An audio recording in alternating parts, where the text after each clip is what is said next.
Hello friends, स्वागत है आप सभी का एक बार फिर से मेरे यूट्यूब चैनल कहानियों का सफ़र में।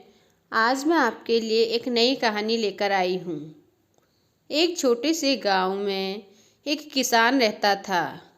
दुर्भाग्य की बात, उसके ऊपर एक साहूकार का काफ़ी कर्ज था। साहूकार अधेड़ बदशक्ल था और किसान की खूबसूरत बेटी पर लट्टू था। एक दिन उसने किसान के सामने एक प्रस्ताव रखा। उसने कहा कि अगर किसान अपनी लड़की की शादी उससे कर देता है तो वह किसान का सारा कर्ज माफ़ कर देगा। किसान और उसकी बेटी दोनों यह बात सुनकर सन्न रह गए, पर उनकी स्थिति ऐसी थी कि वे मजबूर थे। साहूकार ने कहा वो लड़की को अपनी किस्मत आजमाने का मौका देगा। साहूकार ने कहा वो एक झोले में एक काला और एक सफ़ेद पत्थर डालेगा। लड़की को झोले में हाथ डालकर एक पत्थर निकालना होगा। अगर लड़की ने काला पत्थर निकाला तो उसे साहूकार से शादी करनी होगी। अगर सफ़ेद पत्थर निकाला तो वो साहूकार से शादी करने से बच जाएगी और साहूकार किसान का पूरा कर्ज भी माफ़ कर देगा।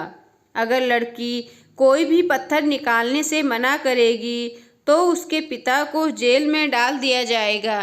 जब यह बात साहूकार ने किसान से कही, उस समय साहूकार, किसान और उसकी बेटी तीनों लोग किसान के बाग में खड़े थे।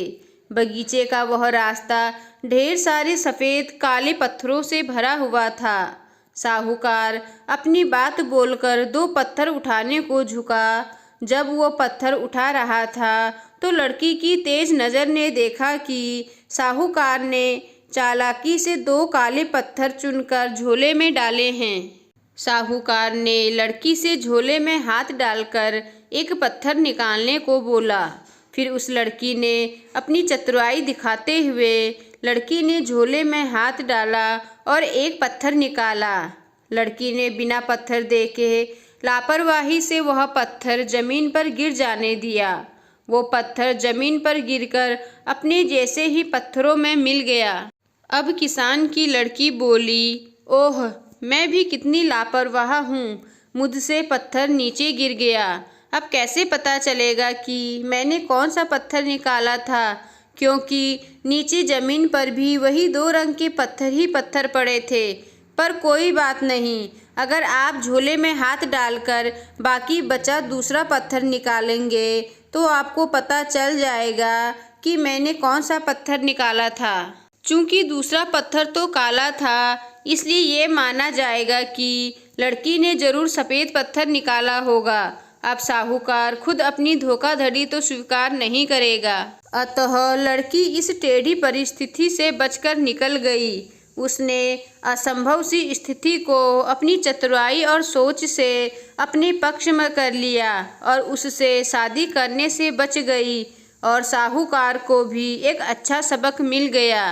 तो फ्रेंड्स, आपको आज की कहानी कैसी लगी मुझे कमेंट कर ज़रूर बताएं।